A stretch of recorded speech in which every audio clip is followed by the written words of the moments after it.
अस्सलाम वालेकुम दोस्तों, आप सबको मैं अपने YouTube चैनल में खुश आमदीद कहता हूँ। आज का हमारा टॉपिक है डिक्रीज इंडेंट और इंक्रीज इंडेंट। MS वर्ड में हम पढ़ेंगे।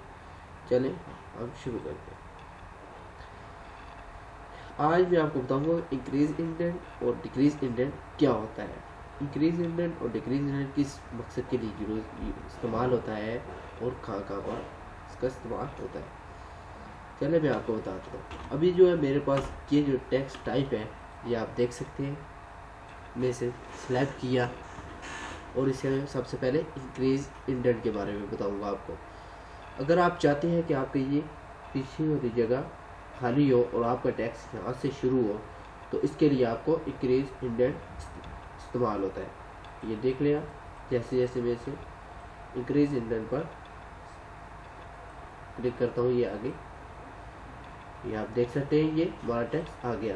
अब ये आप देख सकते हैं, मैं जो भी टाइप करूँगा यहाँ से आगे टाइप होता है। ये आप देखें, न्यू लाइन वहीं से शुरू है।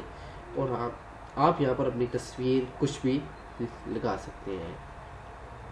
और अगर आप चाहते हैं कि आपका टेक्स्ट यहाँ से शुरू होने के बजाय यहाँ पर शुरू हो, तो इसके लिए आपको सिलेक्ट करके डिक्रीज इंडेंट पर क्लिक करना पड़ेगा। ये आप देख लें, ये हमने क्लिक किया और ये देख लें हमारा न्यू लाइन यहीं से शुरू हो गई। ये था हमारा आज का टॉपिक, डिक्रीज इंडेंट और इंक्रीज इंडेंट। अगर आपको मेरी वीडियो अच्छी लगी हो तो इसको लाइक और कमेंट करना मत भूलिए। खुदा हाफिज़।